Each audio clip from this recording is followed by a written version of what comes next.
Ladies and gentlemen, distinguished guests and fellow environmental champions, welcome to Earth Day and World Cleanup Day virtual kickoff event organized by Malaysian Humanitarian Foundation or MHF. Now we are honored to stand before you as your MCs as we embark on a global movement to create a cleaner and more sustainable planet.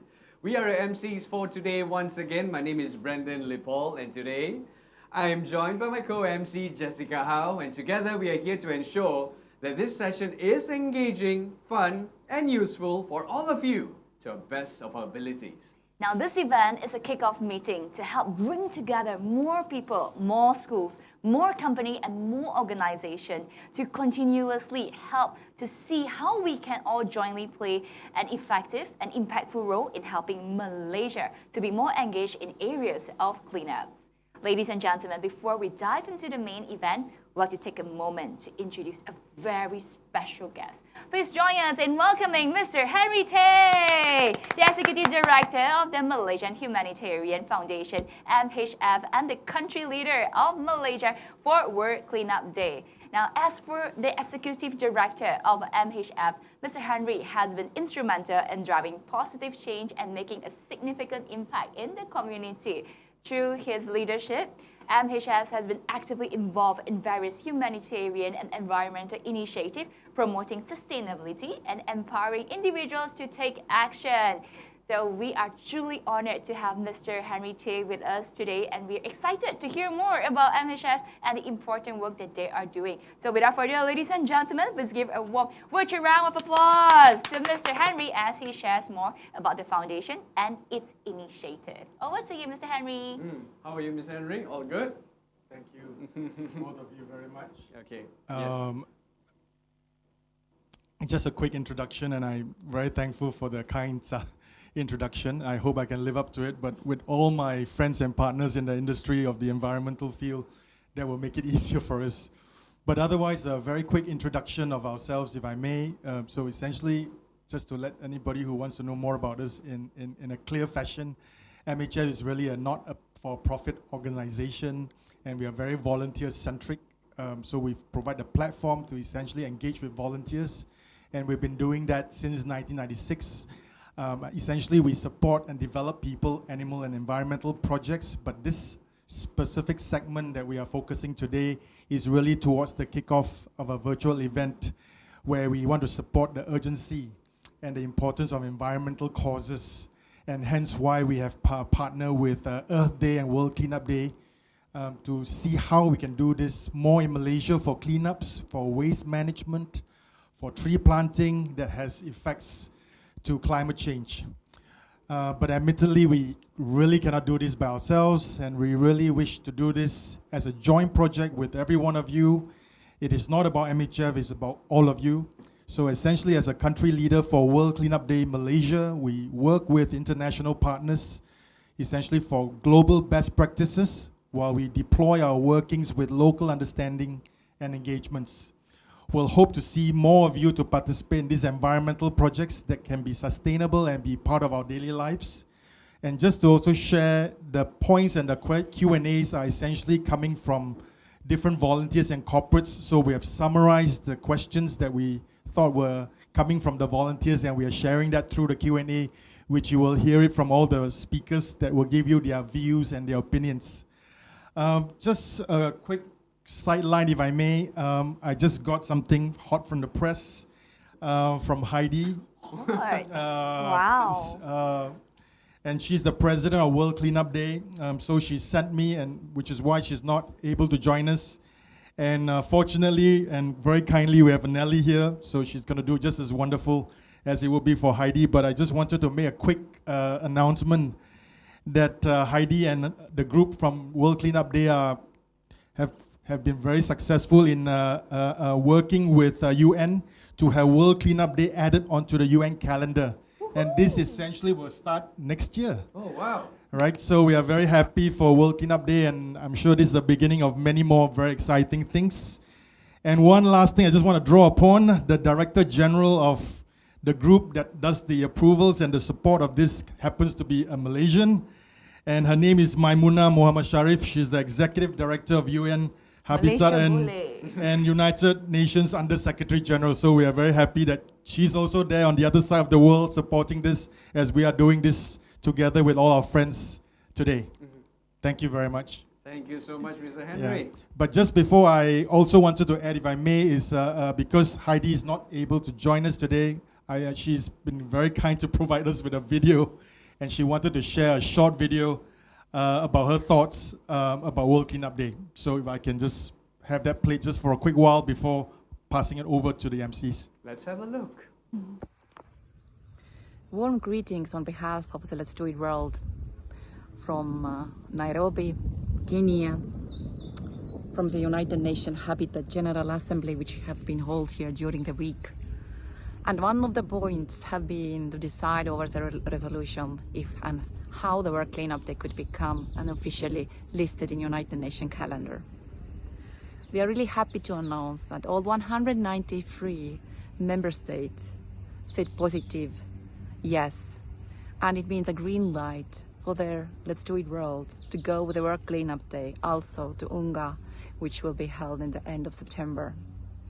And it means that it is for really great milestone for the Let's Do It World and World Cleanup Day in order to have the bigger visibility and impact in the world. Because, as you know, the World Cleanup Day main strategy is to engage 5% of the Earth population in order to create a societal shift and stream to find the great solutions to keep our planet waste-free as much as possible, and also to collaborate on that cause. We are wishing you a really great and successful conference today, and also kickoff of the World Cleanup Day for Malaysia. Hope to see you all taking part of the World Cleanup Day this year and also upcoming years, and to work for better Malaysia and for better world. Have a successful conference and see you soon. Thank you so much, Miss Heidi. Wow, that was a wonderful surprise. It's not even here part of the itinerary, but of course, what a wonderful surprise that was brought about once again by Mr. Henry. Okay, anyways, now let's give another round of applause to Mr. Henry for his enlightening introduction and also insights into MHF and World Cleanup Day. Now, it's truly inspiring to hear about the incredible work being done, under his leadership. Now, as we move forward with our event, let's remember the importance of a collective option. It will be ideal if we can bring together 5% of the population in Malaysia to volunteer sustainably and before 2030. Now, this kickoff event does not require any cleanup activities for now, but to have our team from World Cleanup Day Malaysia and MHF to visit all partners via organized workshop to deploy your cleanup activities effectively, efficiently, and seamlessly.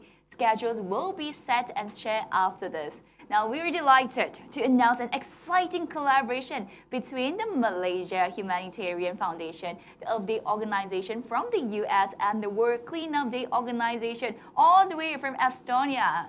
Now, this partnership aims to support and strengthen environmental initiatives in Malaysia.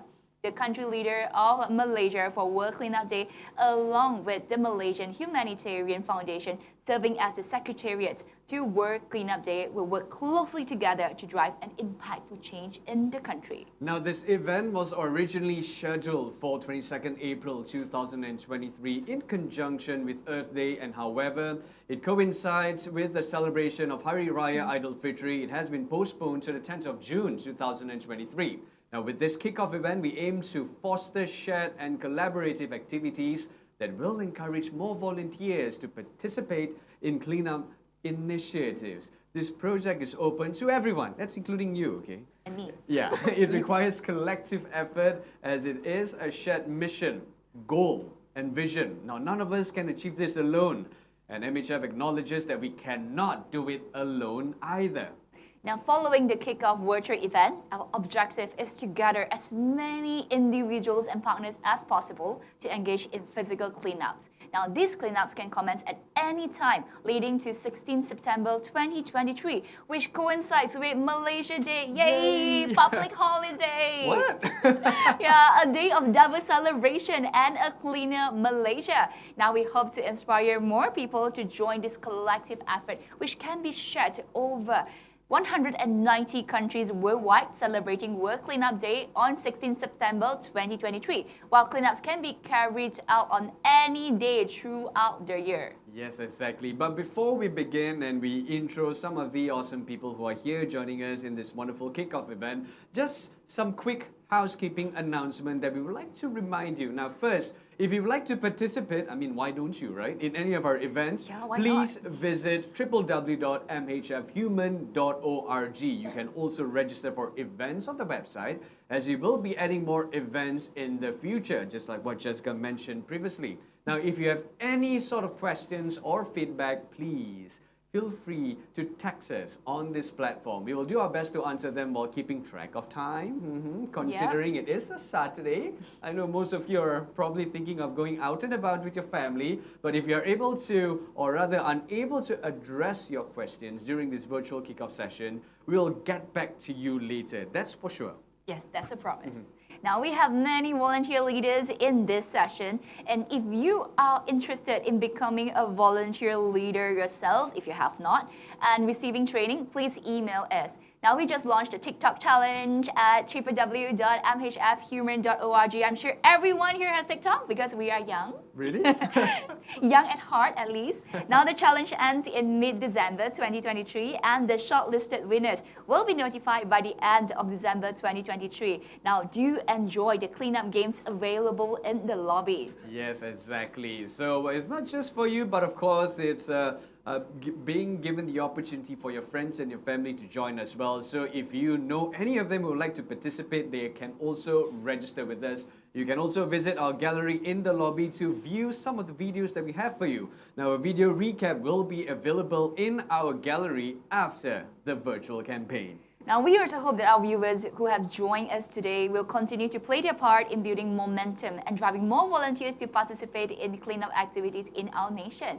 Our focus for improving the cleanup activities is to empower and strengthen the youth in Malaysia through these changes. We aim to rally corporates, NGOs, governments, and individuals all over Malaysia to support the youth. Yes, exactly. Now is the time where we bring to you some of our distinguished guests joining us for this wonderful kickoff event. We are privileged to have some esteemed speakers as well for the Q&A session, which will be happening right now. We are certain that our Q&A session will be enlightening and thought-provoking. So now let's begin our first session with Ms. Anneli Ovril, who serves us today as the Executive Director of the Management Board of Let's Do It World, or World Cleanup Day HQ. World Cleanup Day operates in, once again, 191 countries and has a massive volunteer network of 70 million people. So once again, let's welcome Ms. Anneli Ovril.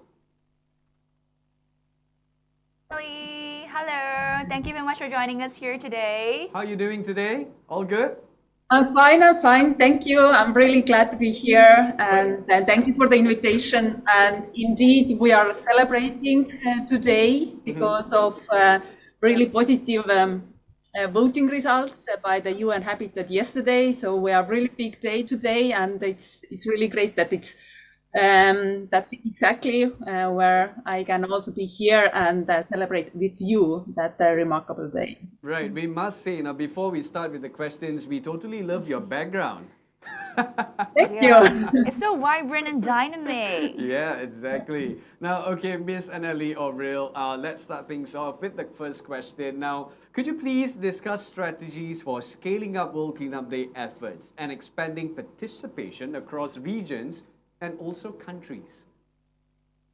Yes, thank you. The World Cleanup Day, first of all, is not just a cleanup. It's not just a community cleanup. It's a worldwide movement to create systemic change. And that's why we are trying to engage at least 5% of each country population, because this is scientifically a tipping point to create the change and catalyze movements in the country, to catalyze sustainable change in different sectors. And to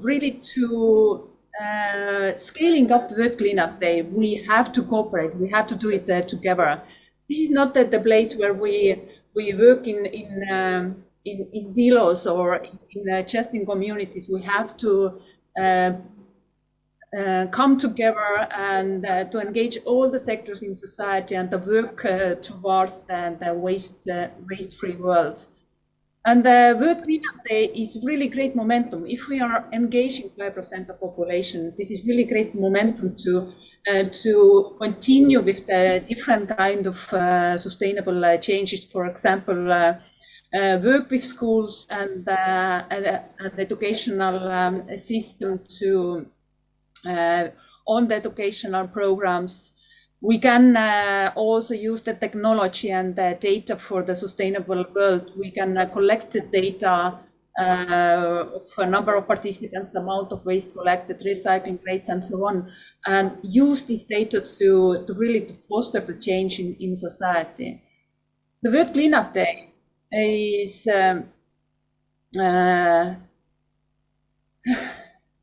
the World Cleanup Day is we have to also to foster the ownership of the World Cleanup Day. It's not that the World Cleanup Day is kind of like our project. No, this is the moment, and everyone owns that. And this is a really big difference from some other projects. We all own the World Cleanup Day, and this is the really big collaborative platform for creating the change. Okay, thank you so much, Ms. Anneli. So on that note, can you highlight to us several successful examples of international collaborations in environmental cleanup and conservation? Yes, the international collaboration is really playing the crucial role in the cleanup day and creating a change because waste doesn't recognize the borders. The global challenges require collective actions and collaboration beyond the national boundaries. And by working together, countries can address systemic issues that no single nation can solve alone. So the international collaboration allows countries to share their experience, best practices, and lessons learned in transitioning in the circular economy. Right. So by collaborating, we can avoid reinventing the wheel. So we can really share the experience and really to scale up the best practices. And there are already many great examples of international collaboration besides the World Cleanup Day. Right. My favorite definitely is the Montreal Protocol. If you remember, agreed in 1987, which is the treaty designed to protect the ozone layer and phasing out the production and consumption of CFC chemicals. And that was the really great examples how we globally we are able to really to tackle the one really important global challenge. Okay, thank you so much, Ms. Anneli Ovril, the Executive Director of the Management Board of Let's Do It World Cleanup Day HQ. Thank you so much once again. Now, of course, we have to move on to our next speaker. Please welcome Mr. Michael Karapetian, the Great Cleanup Coordinator for Earth Day organization from the United States. Now, his extensive experience in organizing cleanup activities will provide valuable insights for our discussions. Hello, Mr. Michael. Welcome down. Hey, how are you all doing? Great to be here. Great, thank Fantastic. you. Yeah. But of course, we have to get the ball rolling now. 5% of the population to volunteer by 2030. Why 5% and why 2030? Yes, that's a great question. And I kind of want to, play off of what Anneli said. The 5% is really about behavior change. And what's so great about cleanups is that it's such a visible activity that whenever you're with a team out on the beach or, if you're doing it in your local community, other community members can see that. And when other people see that, whenever I'm doing cleanups, people come up and ask all the time, like, why we're doing this in the first place. And it gets the conversation started to keep that going. So if 5% of the population is activated in cleanups or other volunteer activities, that's going to create a lot of momentum to really create that change and keep that wave moving forward with other people joining in the movement. And 2030, well, the research is coming out, and there's the damages of plastics are becoming all too real, and we're seeing it, show up now even in our own health. We've spoken at Earth Day, we've spoken with a few scientists, and one of them, they were down in Antarctica, and they were even finding microplastics in the water down in Antarctica wherever they look. And it's showing up in our blood and in our bodies. So the time is really now to really turn off the tap on plastic pollution, and cleanups is one of those key ways to, we got to cut it off at the source, but we also have to get it out of the environment in the first place. So that's why 5% is really important. 5% of the population activated, and we gotta end this problem by 2030. Mm-hmm. Thank you so much for answering us, for enlightening us on that. Yes, we only get 5%. We need 5% by 2030, and that's all for us to make the environment better. Correct. So the next question we have for you is, COP28, are the goals lofty and achievable? And what can we do in the next 2 years to contribute to the impact that can be measurable? Yes. So before we talk about COP28, I want to rewind a little bit to last year in Egypt at COP27, Earth Day, we had the first education pavilion at COP, and it was very successful. Something that, earthday.org is really important to us is to talk about climate education and to get climate literacy into schools and focusing on, getting that curriculum into schools worldwide. And once we start to, continue to give this knowledge to our youth, they will be able to help us, with those solutions. So focusing on COP28, it was successful, and the organizers of COP28 want to continue the climate literacy push. And so we're going to be supporting them with that, partnering with a few other organizations on that. With that, you asked the question, like, what can we do to prepare for that, even if it's like on an individual level? And with climate literacy, it's really important, even if we're, no longer in school, if we're already post-school, it's continuing to keep that education going. The research around climate, climate change and plastic pollution changes pretty much daily. So it is really important to keep ourselves educated so that we can, at an individual level, be part of the solution. Definitely, we will be part of the solution. That was Michael Karapetian, the Great Cleanup Coordinator for Earth Day organizations from the United States. Thank you so much once again, Michael. Thank you. All right, and now moving forward, we are so pleased to announce the return of Mr. Henry. Yes, exactly, Mr. Henry Tay Kok King, the WCD Malaysia Country Leader and Executive Director of MHF. His leadership in driving cleanup activities in Malaysia is truly commendable. Welcome back, Mr. Henry. It's so nice to have you again here. Yeah. I'm not sure about the comment, but I'll take it for what it's worth. Okay, Mr. Henry, don't forget the mic, yeah? Everyone want to listen to your voice. Yes. Now, okay, Mr. Henry, let's move on. Highlight the role of community engagement, and how do MHF play a role in this professionally as a platform? Yeah. Mm-hmm.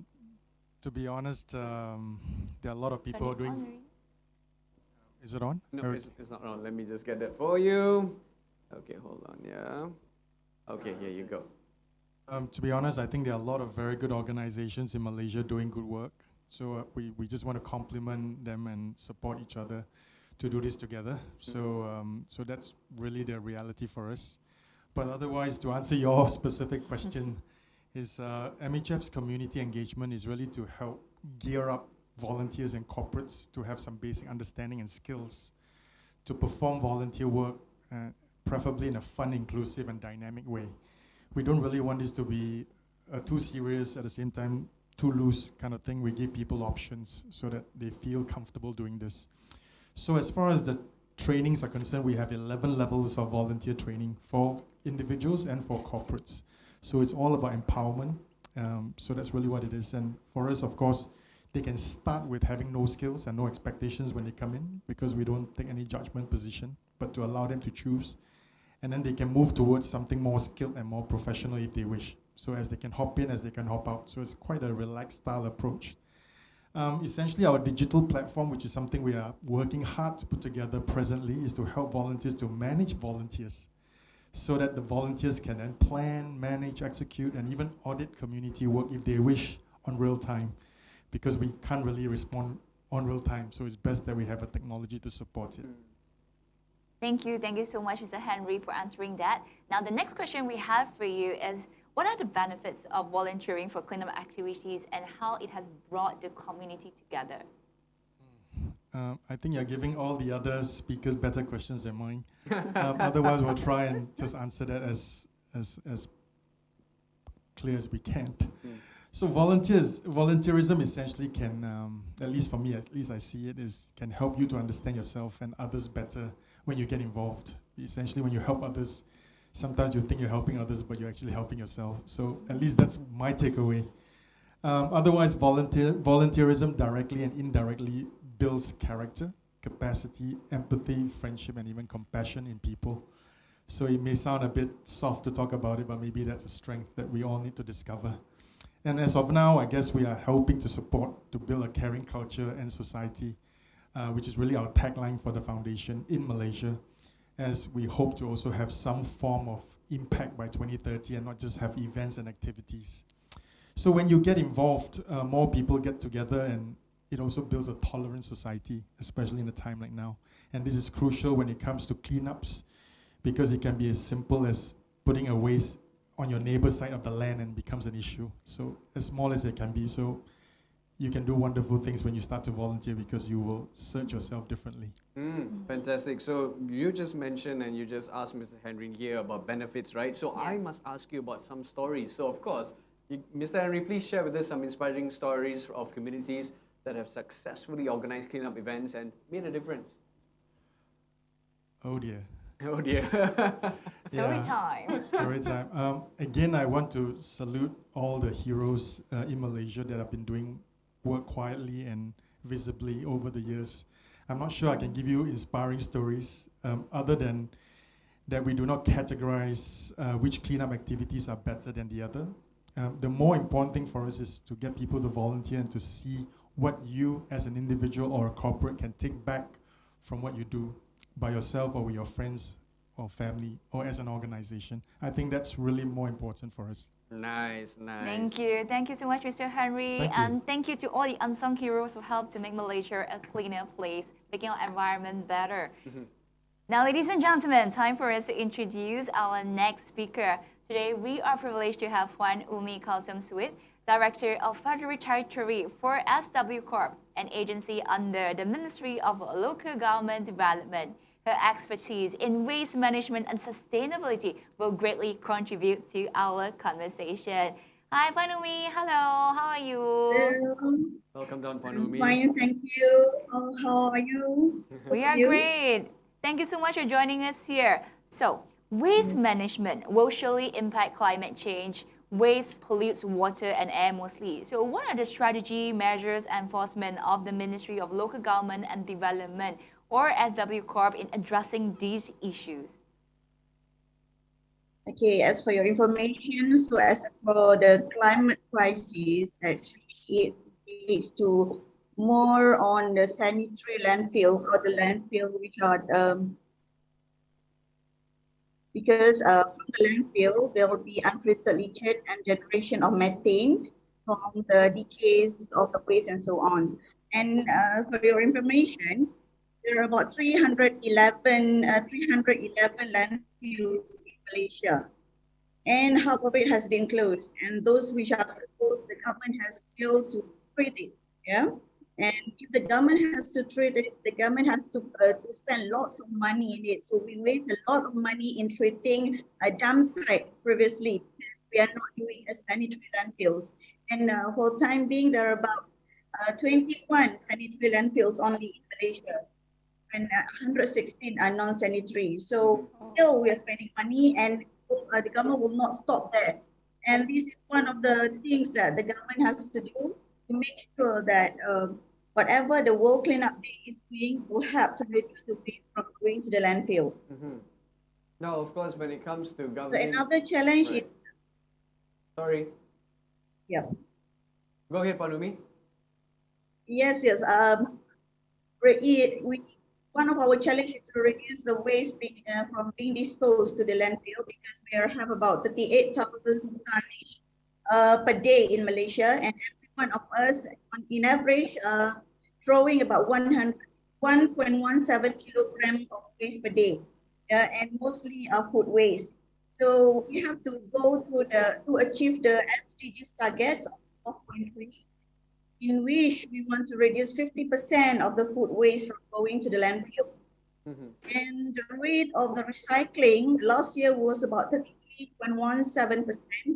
So it's try to compare to Germany, which is about 66% plus. Oh. And we have to target increase it to 40% in year 2025. Okay.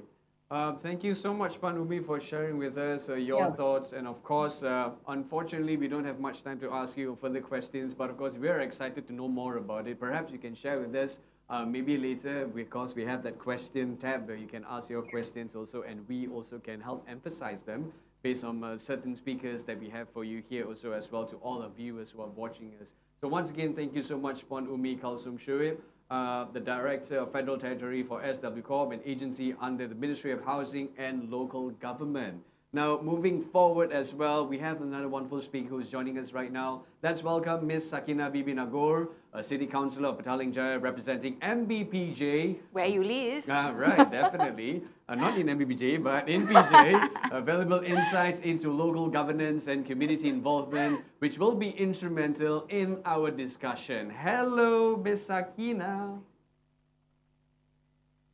Hello, hi. Can you guys hear me? Yes, can all of you loud hear and me? clear. Thank you so much for being here. Now, All right. mapping a sustainable local plan together. Thank you so much for having me as well. Right. Okay.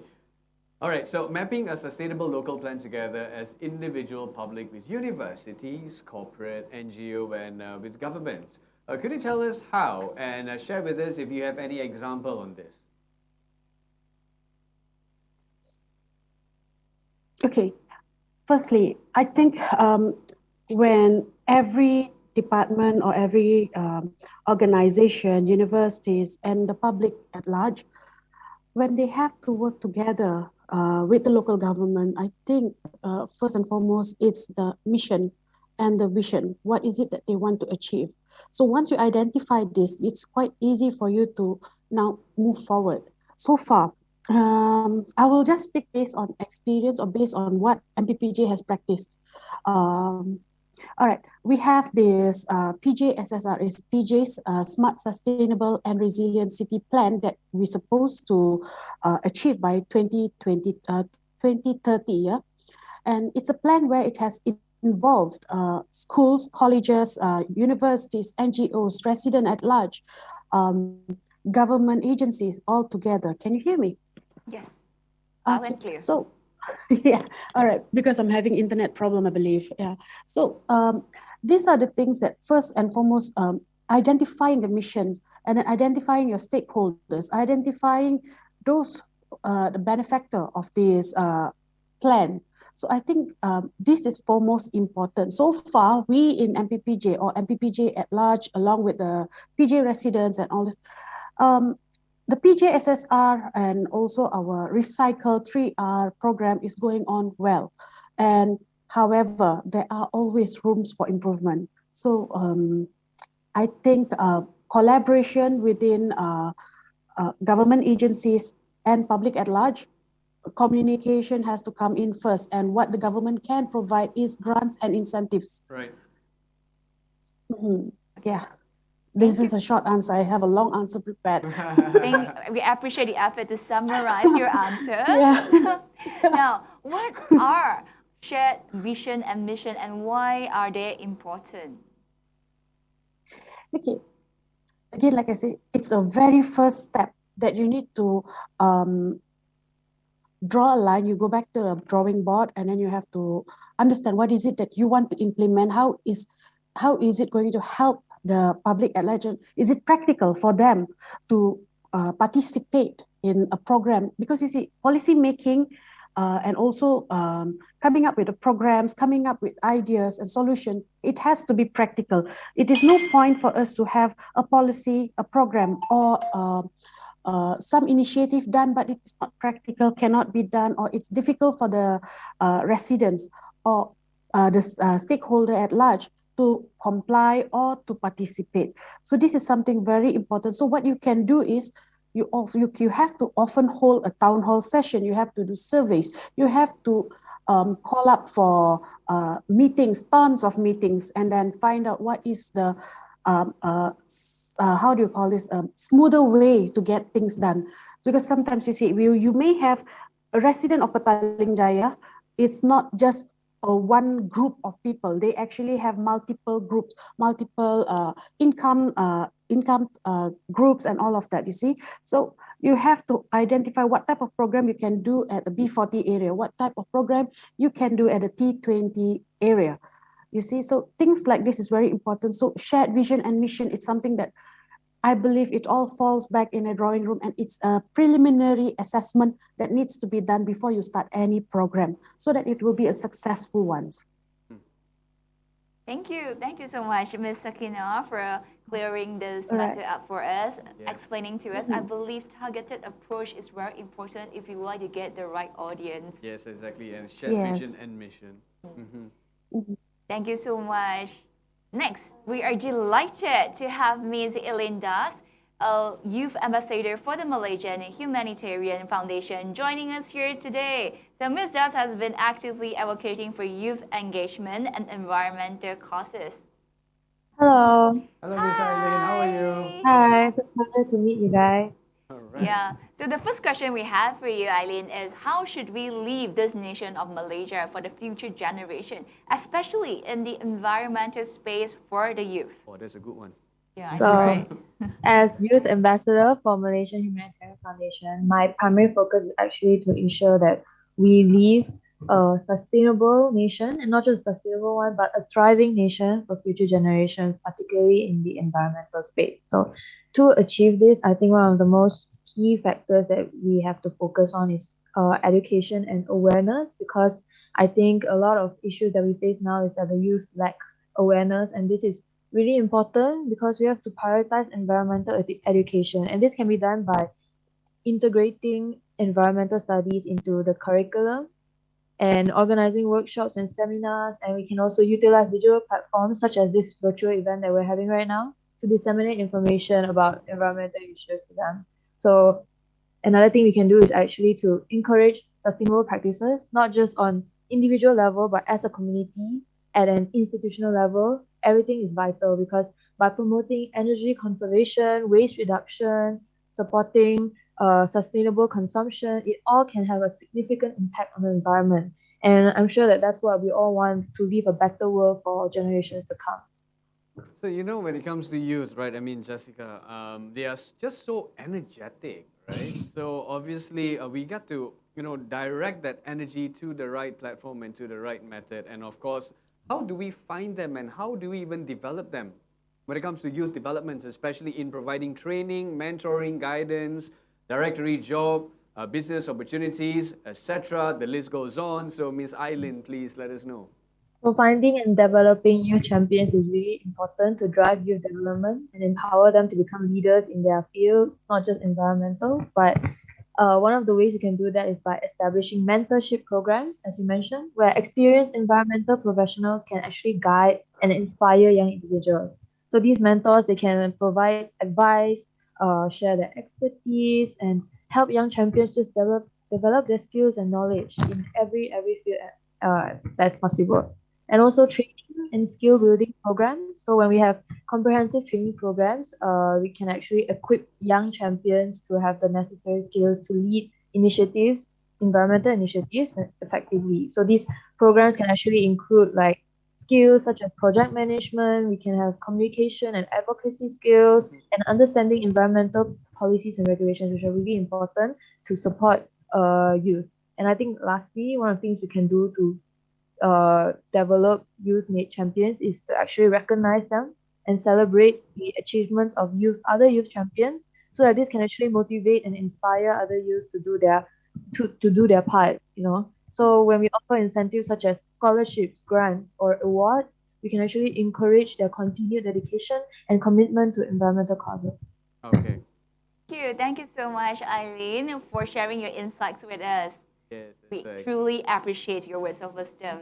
Now, we would like to invite Dr. Hismawati Mazin, Deputy Director of Co-Curriculum and Student Development Center at University Putra Malaysia, UPM, to share his expertise in student development and community engagement, who will provide valuable perspective. Hi, Dr. Hismawati, welcome. Hello, how are you guys? We're all Thank you good. for inviting me. All right. Of course, we would like to get the ball rolling as well. Making digital access available is actually very crucial, right, to everybody, especially. So, is this happening, and is it adequate everywhere in Malaysia? So, why is digital access important in the first place? Okay, thank you for the question. So, as we all know, previously the ministry already announced that in academic institution we are towards the learning hybrid, right? So, of course, the digital platform is significant for those who learn in universities.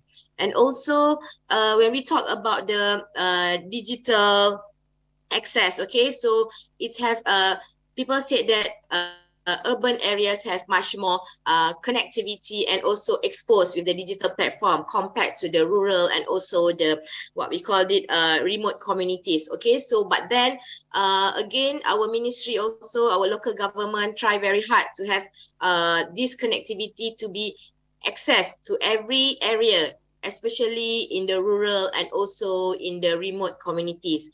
Okay, and then that is why it's important to have this digital access, because as for now, just now previous speakers also mentioned that we have this kind of activities, which we have video conference and we have awareness campaign that through social media and so on. So this is the platform, this digital platform is significant for us to deliver and to share all this kind of knowledge. Thank you. Thank you so much, Dr. Hismawati. Next question that we have for you, sharing globally and nationally as an interconnected world. Why should we do that? Or is digital access for the city only and not for the rural area? Okay, thank you. This is also related from the first question, where actually, of course, we not just emphasize, of course, us as a academic institution, we not just focus on the urban areas. We also do have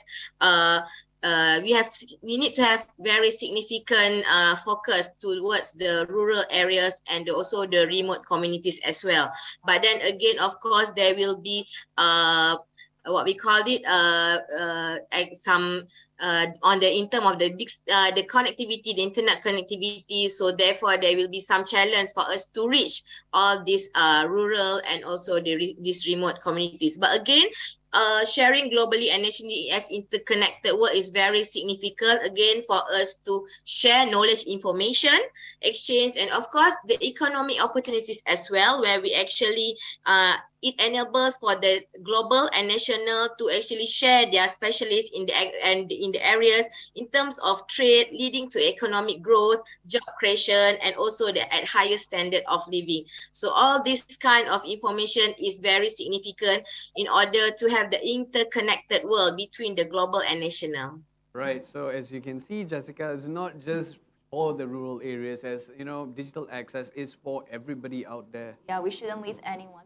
And yes, and I'm very sure that with all the certain initiatives by the government itself, nobody will be left behind. Now, thank you so much once again, Dr. Hismawati Mazin, for sharing with us your thoughts. And now moving forward as well, we've got Mr. Ibrahim Ghani Wasti, the Dean of the Faculty of Natural Science and Sustainability at the University College of Sabah Foundation, or UCSF. Mr. Ibrahim's knowledge in sustainability practices and education will greatly enrich our discussion. So once again, welcome down, Mr. Ibrahim. Hi, nice to meet you guys, everybody. Nice to meet you too. Likewise, the feeling is mutual. Now, what is the meaning, first and foremost, of sustainability? Okay. So a common misconception about sustainability is that it's limited to just the environment, but sustainability is more than that. It's rooted in the word to sustain, which basically means to last or maintain for a certain level for a long period of time. So in order to sustain a certain quality of life for everyone, It means looking at more than just the environment. We also have to look at the things that cause and contribute to the damage to the environment, which includes the economy and the society and cultural aspects. And those are the three pillars of sustainability. And when we talk about sustainability, we talk about sustainable development. Most countries in the world are still developing. So that means it's defined as meeting the needs of the present without compromising the ability of future generations to meet their own needs. And that's basically the basis of our 17 United Nations SDGs. Right. Thank you. Thank you so much, Mr. Ibrahim, for clearing that up for us. Now, we would like to know, how can universities and or corporate be more sustainable and impactfully? How can universities and corporate work together as one to engage sustainability? Okay, how can we work as one? Well, first, universities, we are, somewhat responsible in shaping the leaders of the future, a lot of our youth. And this doesn't mean only educating them, but also making them aware of important issues, but we also have to instill sustainable values to the students and the youth, because they will be in the future responsible for their own future and the future generations. And of course, corporations, businesses, they play a big role in the global economy. And a lot of the global emissions, pollution, ecosystem destruction, they're a direct result of the need to produce products, produce energy, but it doesn't make corporations the only people responsible, but individuals at the individual level, we also have to take responsibility as well, because corporations and businesses, they make products that people want to buy. So for corporations and universities to do a better job spreading awareness, they need to do a better job in spreading awareness, not just to the students, but also to consumers as a whole, in order to try to save the world from climate destruction. Right. Okay. Thank you so much once again, Mr. Ibrahim Ganiwasti, the Dean of the Faculty of Natural Science and Sustainability at the University College of Sabah Foundation, or UCSF. We couldn't agree more that universities and corporates should work hand in hand in order to create a win-win situation for all. Now it's time for us to welcome our next speaker, Mr. Leong Sat Singh, the Vice President of UCSI University Group Sustainability. His expertise in promoting sustainability within the academic community will offer valuable insights. Oh, I'm so excited. Let's go. Yeah, another educational figure. Right. Now, how can cleanup activities be made fun and not just ad hoc, while it can be part of our daily lives? So, Mr. Leong, can you please enlighten us on that? Thank you. Good afternoon, the vibrant PMC. It's nice to have you here facilitating for us.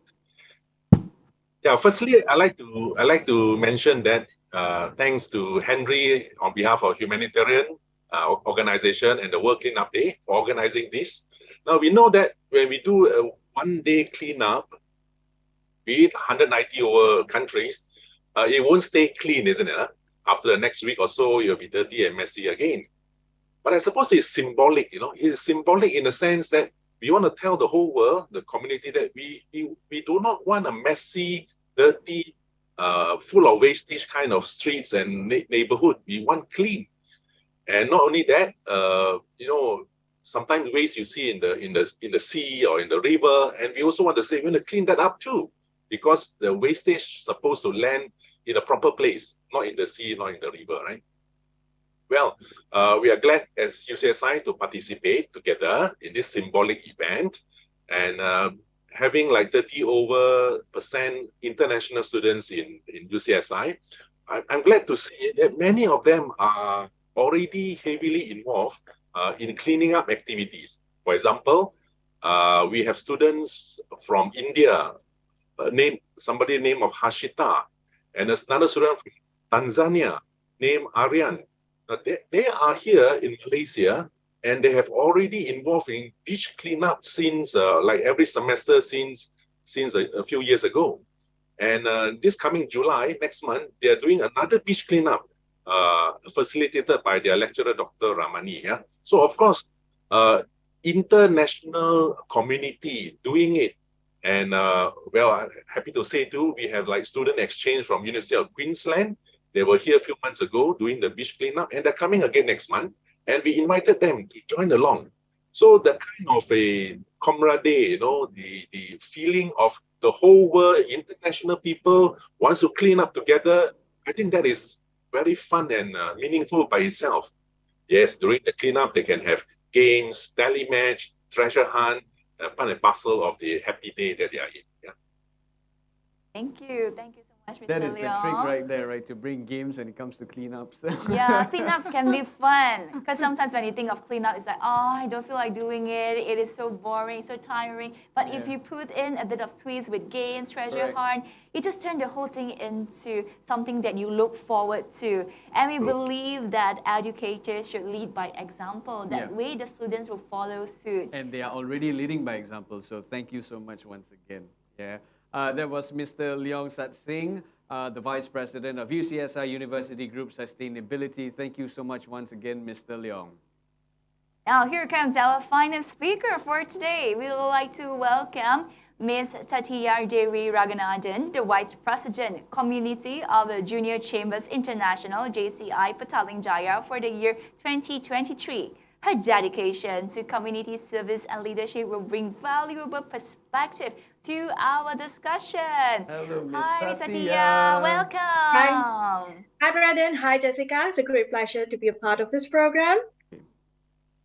Now, Ms. Satya, the first questions we have for you is regarding jobs. So with the age of digitalization, inflation, and economic uncertainties, how can circular economy jobs be created?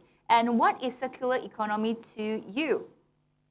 Okay, if you see, when IR4 came, people were scared that jobs would be taken away.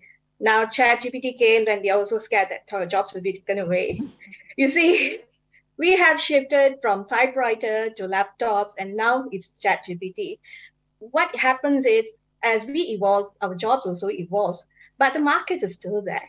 So that's nothing much to worry about, a job being taken away. So there is always evolving, and it's always there. There are jobs over there, and at the moment, what they call market is shifting a little bit, because newbies nowadays, they prefer to do something like more freelance jobs. So that's what's happening at the moment.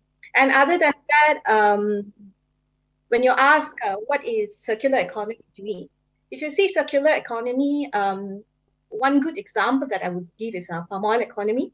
You see, palm oil is one of the main contributor to our economy. And you should see that from production to the end, at the moment, they have zero waste. So this is what I find about circular economy. It is at the moment creating a lot of new jobs. Right. Okay. Thank you so much for sharing with us that. And very briefly, Ms. Satya, if you could share with us, refuse, reduce, reuse, repurpose, and recycle. These are basically 5 R's, right? So how does this work and why? Okay, reuse, reduce, reuse, and repurpose. I would put it in example, yeah. For example of what they call food chains at the moment. You see, they are now shifting from what they call using plastic straw to what called paper straw. This means we are refusing to use plastic and reducing of use plastics. Now they are no longer using plastic bag. There are some of these food chains are changing plastic bag into what they call paper bags. So it is also an example of refuse and reuse. Reusing in the sense of all these what they call paper bags and straws are actually can be recycled and everything, and that's a part of recycle and everything. Repurposing, we still slow when it comes to repurposing in Malaysia, but we are going very well when it comes to recycling, exactly. And for like example of the palm oil industry, like I said, you see our used cooking oil from all these food chains are now collected, and it is actually recycled into what they call biofuel. Now we have created a new industry called biofuel, which for the past 3 years, it's really, really shooting up. And there's a lot of job markets for that as well. Right. Thank you. Thank you so much, Satya, for sharing your valuable knowledge with us and explaining what 5R is truly about, as well as the importance of it. Thank you. Thank you so much. Now, ladies and gentlemen, to all our dear speakers, we would like to thank you so much for your enthusiasm and engaging session. And to all audience, thank you for the attention. Now, we have got some really interesting questions from the audience. Brendan, some of the questions. Very excited. Yeah. It's right here. But unfortunately, due to time constraint, we will only be able to address 3 of the questions during the live Q&A session. But we assure you, we made this promise to you. We will have a dedicated team to respond to each and every one of your questions individually after this virtual event. Yes. Your questions are important to us. Hence, we want to ensure that no one's concerns are overlooked. Yes, exactly. So we've already got some of our questions, once again, as mentioned, and it's popped up right there, but you can't see it, but we can. So without further delay, right, let's begin by addressing 3 questions from the floor, starting with the first one. How can Malaysia be better engaged with building up a joint movement for cleanup events, since there are many different organizations, companies, and NGOs that are also doing it, and by themselves right here in Malaysia? Now, Jessica, who do you think we can ask? Who should we direct it to? Now, I really want to see Miss Annalie's backdrop again because it's so vibrant, dynamic, and meaningful. So can we get Miss Annalie to answer this question? And there you have Miss Annalie Orville from World Cleanup Day, and Let's Do It will help to respond this question and how other countries are perhaps managing this. So without further ado, Miss Annalie, please enlighten us. Take it away. Yeah. Thank you for the question. This is really great question. So I'm really glad that there are so many NGOs and organizations and communities who are already organizing the cleanup. It's the really great sign that there are more people who are really concerned about environmental issues and want to make a change and want to make an impact. And what we can do is that we can't work just separately in communities, because if you are acting separately, it might even postpone the problem, because the places which are cleaned up, we are getting back in with litter, which means that that if you are working alone, then we are not able to create the impact. So my call is let's join the forces and let's work together. Let's share the common messages and really put the messages through. If government sees that we are a lot of people, a lot of communities who are working together and we are concerned about the waste crisis, then the government's also supporting with the legislation. And if the corporations see that there are a lot of people who are not tolerate anymore the polluting consumption and wasteful products, then they also start to change. So changing the world is collaborative action, and let's forget competition. Let's start collaborating for the waste-free world. And the waste-free world is not utopia. A waste-free world is a real goal if you are acting together. Thank you so much, Miss Annalie. Well said. Unity brings strength, and together we stand and we clean. Exactly. Now we have a second question from the floor. So for cleanups, other than just the basic cleans up and to separate the items like plastic within cigarettes, with the metal, etc., weigh them, how much more can we participate or contribute to make cleanup more impactful? So who should we get to answer this? Of course, it has to be Michael. Now, he spoke about how 5% can create a ripple effect and get everybody to actually hop on board to make a better world for us. So Michael from Earth Day Organization, could you please respond to this question? Yes, and it's a great question.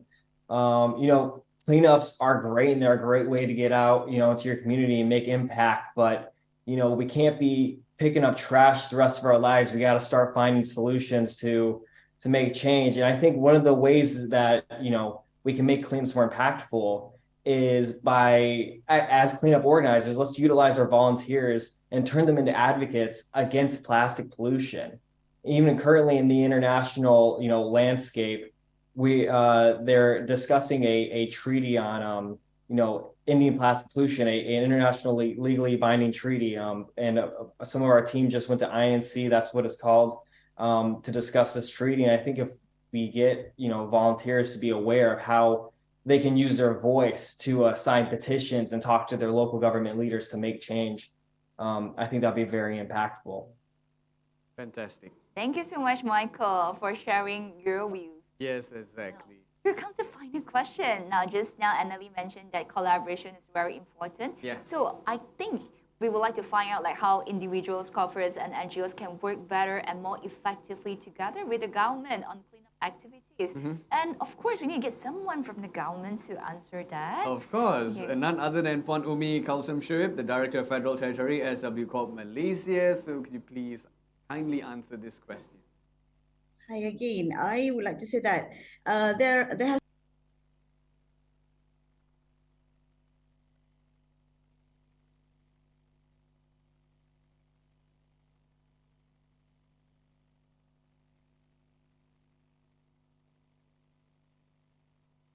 system, and we also give them some a competition on WCD's movement. They can actually upload what they are doing, put how many kgs, put videos in it, and so on.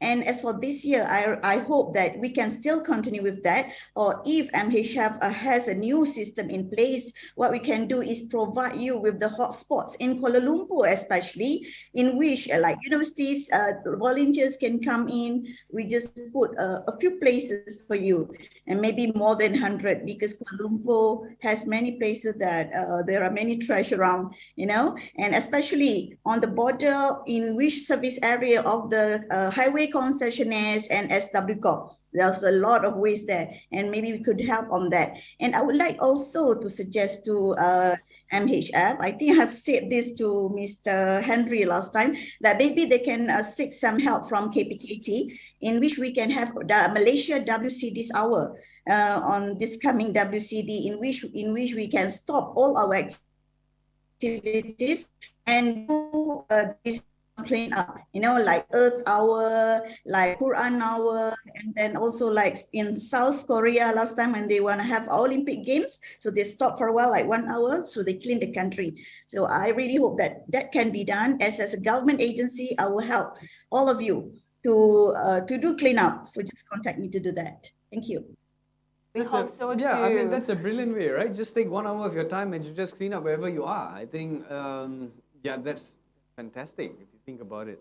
Yeah, that is a brilliant idea. Yeah. And for those of you who like to sign up to be a volunteers, you know what to do. Just log on to www.whfhuman.org.